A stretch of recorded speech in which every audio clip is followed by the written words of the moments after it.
우리 교회는 새 생명 축제라고 부르는 전도 잔치를 매년 가을에 개최해 왔습니다. 하지만 작년에는 교회 리모델링 관계로 새 생명 축제를 하지 못했지요. 대신에 한국 컴패션과 연대하여 가난한 나라의 어린 아이들과 결연을 맺는 컴패션 썬데이 행사를 개최했습니다. 이 행사로 308명의 대광의 성도들이 17개 나라 235명의 아이들과 결연을 맺어서 매달 후원을 하고 있습니다. 엄청난 숫자지요. 여러분 한번 생각해 보십시오. 우리가 후원하는 235명의 아이들이 예수님을 잘 믿는 믿음의 사람으로 성장한다면 앞으로 그 파급력이 어떻겠습니까? 여호수아서에 보면 믿음의 사람 한 명이 1000명을 상대한다는 축복의 말씀이 나옵니다.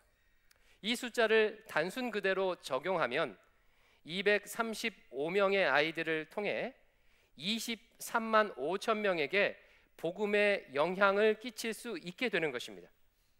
1만 성도의 비전을 달성하고도 남는 수치지요. 상상만 해도 너무나도 좋습니다. 이처럼 작년에는 컴패션 썬데이 행사를 했고 올해는 다시 새 생명 축제를 개최합니다.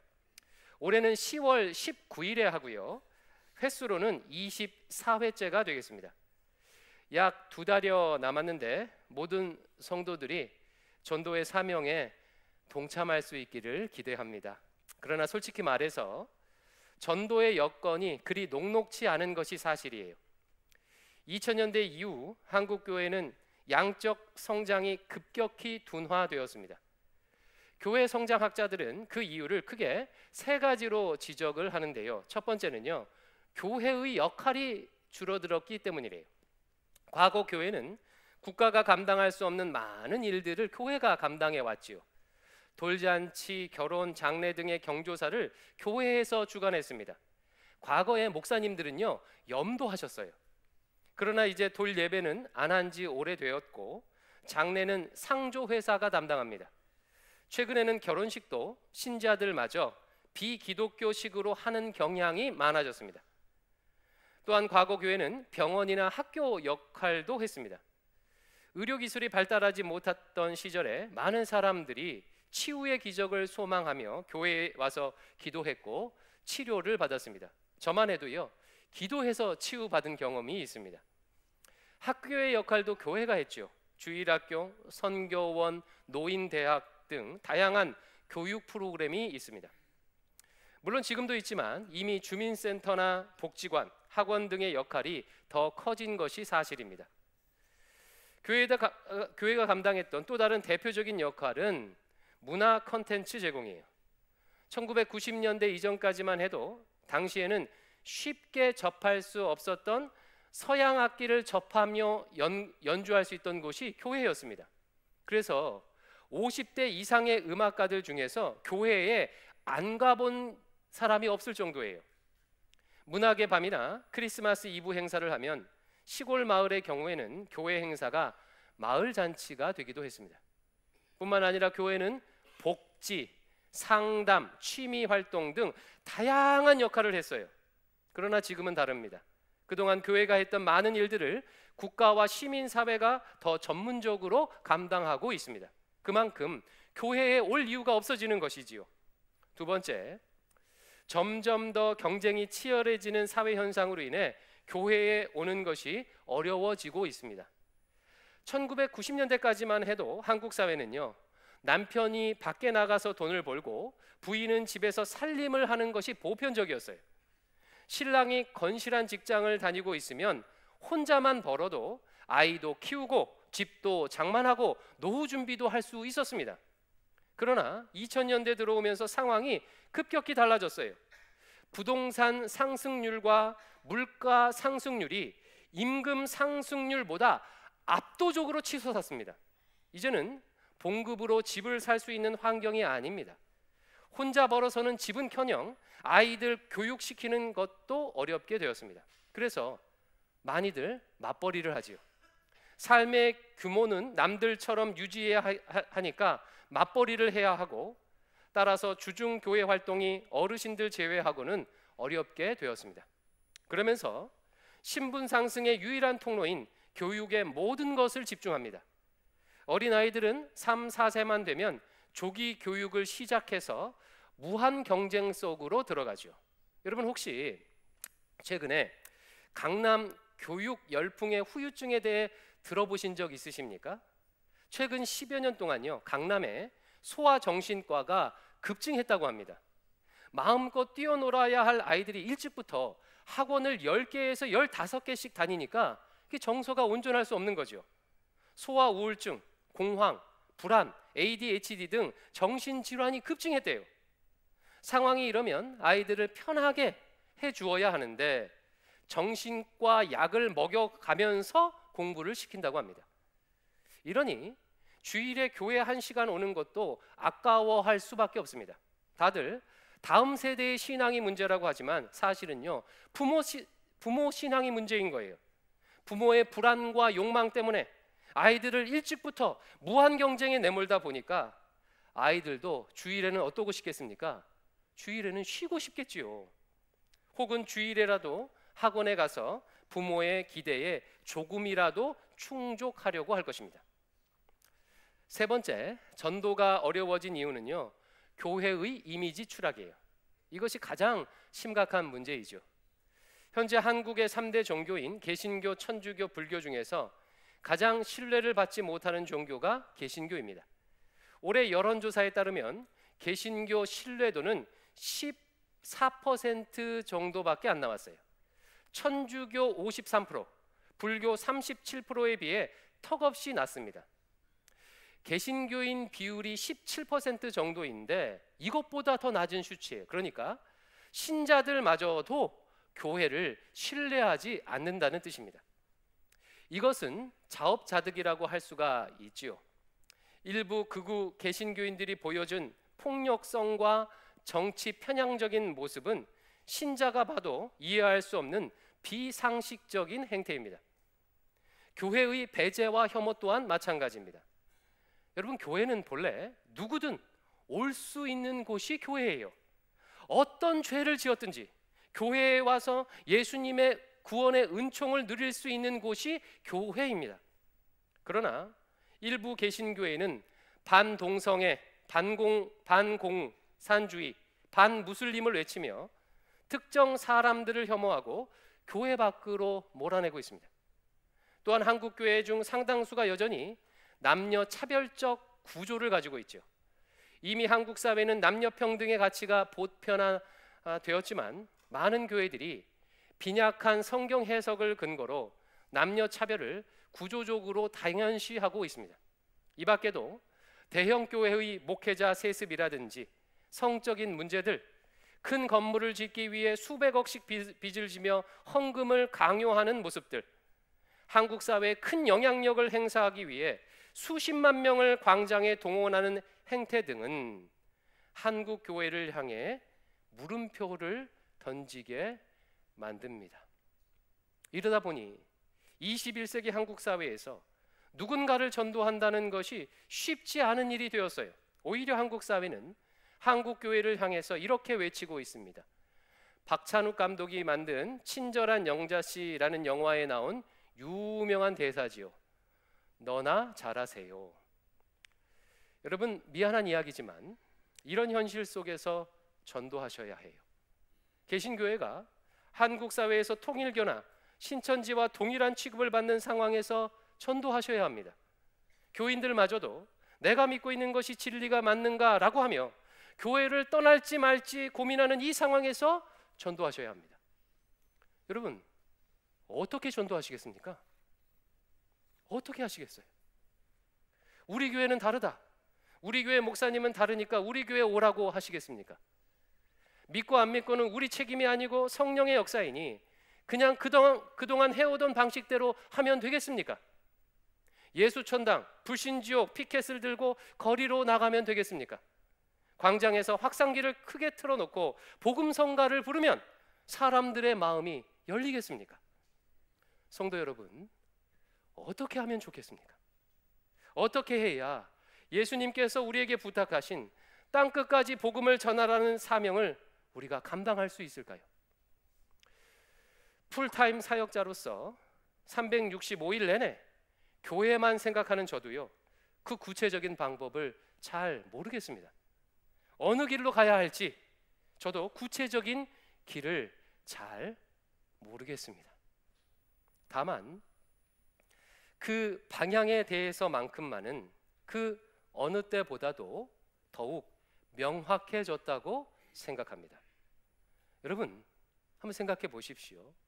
이제는 여러 가지 서비스로 혹은 문화로 혹은 이미지로 전도할 수 없는 상황이 되었다면 우리가 앞으로 어디에 더 충실해야 하겠습니까? 복음 전파의 본질이겠죠. 지금이야말로 그 어느 때보다도 본질에 충실해야 하는 상황이 되었다고 생각합니다. 이에 남은 시간에는 복음 전파의 본질, 즉 전도의 사명을 감당하기 위해 추구해야 할 방향에 대해서, 구체적인 방법은 잘 모르겠지만 방향에 대해서 나누어 보도록 하겠습니다. 오늘 본문이 복음 전파의 본질을 압축적으로 잘 보여주는 말씀이에요. 오늘 본문은 스가랴 선지자가 선포한 예언들 중 일부인데요, 앞으로 예루살렘이 회복될 것이고 하나님께서 새로운 왕을 이 예루살렘에 보내주시겠다고 예언하는 내용이에요. 즉 메시아를 보내주시겠다는 메시아 예언입니다. 9절 상반절을 같이 한번 읽어볼게요. 시작. 시온에 따라 크게 기뻐할지어다. 예루살렘에 따라 즐거이 부를지어다. 보라, 내 왕이 내게 임하시나니 하나님께서 새로운 왕을 시온에 보내주실 것이라고 지금 말씀하고 있죠. 그런데 여러분, 그 다음이 중요해요. 성경은 새롭게 세워질 왕이 어떤 분이신지를 소개하고 있는데 정말로 놀라운 내용이 담겨 있습니다. 9절 하반절을 다시 한번요 진지하게 읽어볼게요. 시작.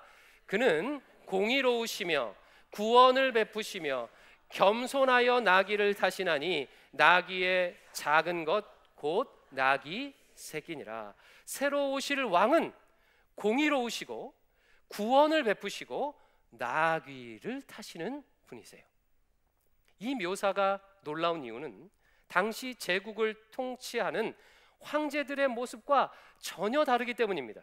당시는 페르시아가 고대 근동의 패권을 장악하던 시절이었는데요, 페르시아 황제는요, 그 누구도 굴복시킬 수 있는 강력한 힘을 가진 자의 모습으로 자신을 드러냈습니다. 영화 300에 나오는 크세스가 대표적인 페르시아 왕의 모습이에요. 그동안 역사에 등장했던 제국의 황제들은 한결같이 이런 모습이었습니다. 힘센 군마를 타고 한 손에는 검을 들고 혹은 한 손에는 지팡이를 들고 다른 한 손에는 제국의 피라미드 질서를 들고 세상을 무력으로 점령했어요. 이러다 보니 이스라엘 백성들마저도 메시아를 소망할 때 강력한 힘으로 세상을 지배할 메시아를 꿈꿔왔습니다. 그러나 하나님께서 보내주시겠다고 약속한 메시아의 모습은 이와 정반대인 거예요. 먼저 그는 공의로우신 분이십니다. 공의의 의미에 대해서는 제가 여러 차례 설명을 했었지요. 공의는 히브리어로 체다카라고 합니다. 여러분 뭐라고 한다고요? 체다카. 쉽게 말하면 타인에게, 이웃에게 공감하여 그와 좋은 관계를 맺는 것, 관계적 개념이 체다카예요. 그런데 성경이 말하는 공의에는 독특한 특징이 있어요. 여러분, 제국의 왕들은 주로 어떤 사람들과 공감하고 어떤 사람들과 좋은 관계를 맺으려고 할까요? 자신의 권력에 직접적으로 보탬이 되는 힘 있는 자, 돈 있는 자, 권세자들과 좋은 관계를 맺으려 하겠지요. 그래서 제국의 왕들이 추구하는 공의는 주로 권력자들을 위한 공의였습니다. 그러나 성경이 말하는 체다카는 달라요. 체다카는 사회적 약자들, 가난한 자, 억눌린 자, 포로된 자, 눈먼 자들에게 공감하고 그들과 좋은 관계를 맺는 것이 체다카의 의미예요. 하나님께서 보내실 새로운 왕 메시아는 그런 체다카를 이루실 분이라는 거예요. 새 왕은 사회에서 소외받는 사람들의 형편에 공감하고 그들과 좋은 관계를 맺으시는 분이십니다. 두 번째, 새로운 왕은요, 구원을 베푸시는 분이세요. 보통 제국의 왕들은 어떤 나라를 정복하면요, 정복지의 백성들을 어떻게 대하지요? 노예로 삼습니다. 혹은 노예가 아니더라도 그들의 모든 땅을 몰수하고 소장농으로 만들어버려요. 그래서 제국의 통치 아래서 식민지 백성은요, 자유를 잃어버립니다. 노예나 소장농으로 살아야 해요. 그러나 새롭게 세워질 왕은 전혀 다른 방식으로 통치하신다는 거예요. 그분은 구원을 베푸시는 왕이십니다. 구원이란 히브리어로 야사라고 하는데요, 구출하다 이런 뜻이에요. 새로 오실 왕은 포로된 자, 빚진 자, 노예로 있는 자를 구출해내는 야사를 행하시는 분이십니다. 하나님께서 보내신 왕은 제국의 황제와는 반대로 자신의 나라에 들어오는 모든 사람들을 모든 억압으로부터 구출하시는, 구원하시는 왕이시라는 거예요. 세 번째, 새로운 왕은요, 어린 나귀를 타고 오시는 분이세요. 여러분, 제국의 황제들은 주로 무엇을 타고 다니지요? 힘세고 화려한 쿤마를 타고 다녀요. 페르시아 왕 같은 경우에는요, 코끼리를 타고 나타났다고도 해요. 왜 그렇게 할까요? 황제의 권세가 얼마나 막강한지를 보여주기 위해서입니다. 자신에게 덤비면 끝장난다는 것을 과시하기 위해서이죠. 그러나 하나님께서 보내실 왕은요, 나귀를 타고 오세요. 나귀는 평화를 상징하는 동물이며 일반 백성들이 주로 짐을 나를 때 사용하는 서민들의 친근한 친구 같은 동물이에요. 새로운 왕은 서민의 친구인 나귀, 그것도 어린 나귀를 타고 오십니다. 즉, 아무런 힘도 없는 것처럼, 권세와 권력이 없는 것처럼 일반 서민들과 똑같은 높이로 오신다는 거예요. 왜 새 왕은 이런 모습으로 오실까요? 그분이 원하는 것은 지배나 억압이 아니기 때문입니다. 그분은 자기 백성들과 친구가 되길 원하시기 때문입니다. 여러분, 이렇게 들어보니까 놀랍지 않습니까? 하나님 나라를 다스릴 왕은요, 제국의 황제와는 전혀 다른 모습이에요. 그는 가난한 자와 약자들의 아픔에 공감하는 왕입니다. 그분은 지배가 아니라 구원하시는 왕이에요. 그분은 겸손하여 자기 백성들과 친구가 되기를 원하시는 왕이에요. 사랑하는 성도 여러분, 스가랴 선지자가 예언했던 이 왕, 이 메시아는 누구시지요? 바로 우리 구주 예수 그리스도이십니다. 예수님께서는 창조주 하나님이시고 온 세상의 주관자이심에도 불구하고 낮은 자의 모습으로 나귀를 타고 이 땅에 오셨어요. 우리의 슬픔과 아픔에 공감하고 우리를 모든 죄의 지배에서 구출해 주셨습니다. 먼지 같고 벌레 같은 우리를 위해서 우리가 당해야 하는 희생을 친히 담당하셨습니다. 사랑하는 성도 여러분, 인류 역사가 꿈꾸고 지향하는 모든 구원과 자유는 바로 이 예수 그리스도의 낮아지심에서 기인하는 것입니다. 제가 좋아하는 철학자 중에 프랑스 철학자 르네 지라르라는 철학자가 있습니다. 발음이 좀 독특하지요. 르네 지라르라는 철학자인데요, 이분은 2015년도에 이제 소천을 하셨어요. 프랑스가 낳은 대표적인 10명의 철학자, 인문학자에 꼽히는 분입니다. 지라르는 본래 무신자였었는데요, 고대 신화를 연구했던 분입니다. 고대 신화를 바탕으로 고대 문명사를 연구했던 인문학자였어요. 그런데 고대 문서로서의 성경을 연구하다가 예수님을 믿게 된 아주 독특한 이력을 가지고 있는 분입니다.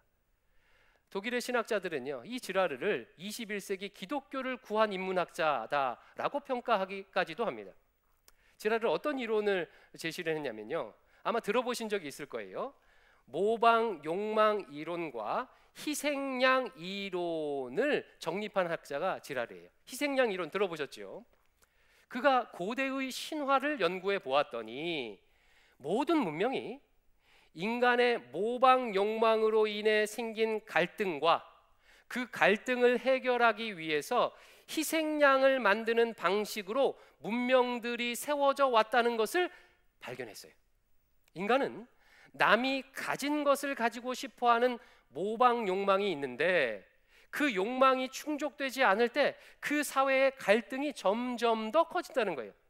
그리고 그 갈등이 점점 더 커지다가 계기적인 사건, 자연재해나 혁명이나 폭동 같은 계기적 사건이 생기면 압축된 갈등이 일시적으로 폭발한다고 합니다. 그러면 그 사회는 그 갈등을 해결하기 위해서 어떤 사람 혹은 어떤 집단을 희생양 삼아서 그 사회의 모든 갈등의 죄를 그 희생양에 덮어 씌워 처단함으로써 갈등을 해소해 왔다는 거예요. 크게 어렵지 않죠. 유럽과 고대 근동의 신화들을 연구해 보았더니 문명들이 다 그와 같은 방식으로 세워져 왔다는 것입니다. 그러면 여러분, 주로 누가 희생양이 되었을까요? 그 사회의 약자들이 희생양이 되었습니다.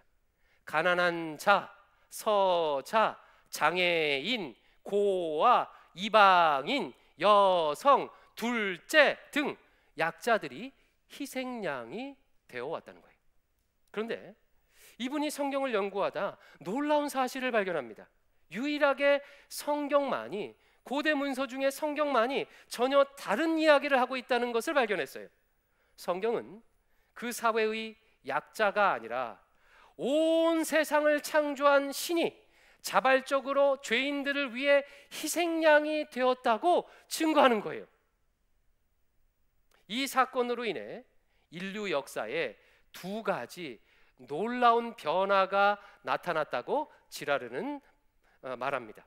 첫 번째, 예수님의 희생으로 말미암아 어떤 변화가 인류 역사에 나타났는가? 첫 번째 변화, 죄 없는 신의 죽음으로 인류 문명의 폭력성이 만천하에 드러났다는 거예요. 모든 신화들은요, 희생양이 자기 죄 때문에 죽었다고 선언하고, 반면 그 희생양을 죽인 공동체는 무죄하다고 말하므로 그 공동체의, 그 문명의 폭력성을 신화들은 감춘대요. 그러나 성경은요, 그 희생양이 죄 없으신 하나님이며 반대로 그를 십자가에 못 박은 모든 사람들이 죄를 지었다고 고발하므로 인류 문명이 가진 폭력성을 마침내 온 세상에 드러냈다는 거예요. 그분의 희생으로 문명의 폭력성을 직면할 수 있게 되었다는 것입니다. 두 번째 변화, 죄 없는 신의 죽음으로 약자들의 존엄성이 존중받을 수 있는 근거가 세워지게 되었다고 말합니다. 그동안은요, 희생양된 약자들이, 신하들은 죽을 만한 짓을 해서 죽었다고 증거합니다. 희생양이 죽을 만한 짓을 해서 죽였다고 여겨졌다면, 죄 없는 예수님께서 약자들과 똑같은 모습으로 죽임을 당함으로 이 세상의 모든 약자들이 결코 잘못된 자들이 아님을 온 세상에 드러냈다는 거예요. 희생당한 약자들을 자신과 예수님께서 동일시함으로 약자들의 존엄성이 존중받을 수 있는 길을 열었다고 말합니다. 그래서 그는 유럽 문명을 이렇게 평가해요. 그동안 유럽 문명이, 인류 문명이 만들어냈던 인간의 존엄과 자유 증진에 대한 모든 성취는 바로 이 죽기까지 낮아지신 예수 그리스도의 희생에 기인한다고 문명을 평가한 거예요. 프랑스 혁명의 자유 평등 박애, 영국의 마그나 카르타 명예혁명, 종교적 자유, 노예 해방, 신분제 철폐, 흑인과 여성의 투표권 보장 등 인간의 존엄성과 자유를 증진한 사건들은 그 뿌리에 예수 그리스도의 희생이 있다는 것입니다. 결국 지라르는요, 성경의 증거에 감동을 받아서 스스로 예수 그리스도를 구주로 영접합니다. 예수님을 믿게 되었어요. 사랑하는 성도 여러분, 바로 이 예수님께서 보여주셨던 낮아지심이 우리가 추구해야 할 복음 전파의 본질입니다. 힘 있으나 힘 없는 자처럼 되는 것, 그래서 힘 없는 자들의 친구가 되는 것, 나귀를 타고 고통받는 사람들을 찾아가 그들의 아픔에 공감하여 그들과 함께하는 것, 그분들을 죄의 지배로부터 구원해내는 통로가 되는 것, 이것이 우리가 전도의 사명을 감당해야 할 방향입니다. 그러므로 우리는 한국교회가 얼마나 힘이 있는지 과시해서는 안 됩니다. 삐까뻔쩍한 백화점 같은 교회를 지향해서는 안 됩니다. 권력자들을 교회에 초대하여 영향력을 보여주려고 해서도 안 됩니다. 복음의 능력을 나타내기 위해서 성공 사례들, 다양한 성공 사례들을 자랑해야 하는 것도 주의해야 합니다. 오히려 정반대로 해야 합니다. 우리 주님께서 그러셨던 것처럼 겸손히 어린 나귀를 타고 가족들에게, 이웃에게 나아가야 합니다. 고통받는 이들, 마음이 상하여 우는 사람들, 어디로 가야 할지 몰라 길을 잃은 분들, 사랑하는 사람들을 떠나보내고 삶의 의미를 잃어버린 분들, 친구가 없어 외로운 분들, 그분들 곁으로 어린 나귀를 타고 가야 합니다. 힘 있는 자로서가 아니라, 이미 모든 것을 다 알고 극복한 자로서가 아니라, 그분들과 똑같이 어린 나귀를 타는 모습으로 가야 합니다. 그리야 할 때 오롯이 예수 그리스도만이 사람들의 마음에 심겨질 것입니다. 이번 새생명 축제에 힘 없는 자처럼 되어 전도할 수 있기를 축원합니다. 어린 나귀를 타고 이웃에게 나아갈 수 있기를 축원합니다. 기도하겠습니다. 아버지 하나님, 우리가 무엇이 간데 이처럼 사랑하십니까? 하늘 보좌를 버리고 낮고 천한 이 땅에 오셔서 우리를 위해서, 먼지 같은 우리를 위해서 어찌하여 대신 죽어 주셨나이까? 그 사랑, 말로 다 표현할 수 없는 그 사랑에 반응하여 저희들도 주님처럼 사랑하는 삶을 살게 하여 주시옵소서. 마땅히 낮아져서 섬기는 삶을 살게 하여 주시옵소서.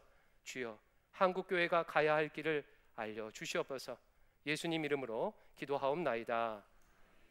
아멘.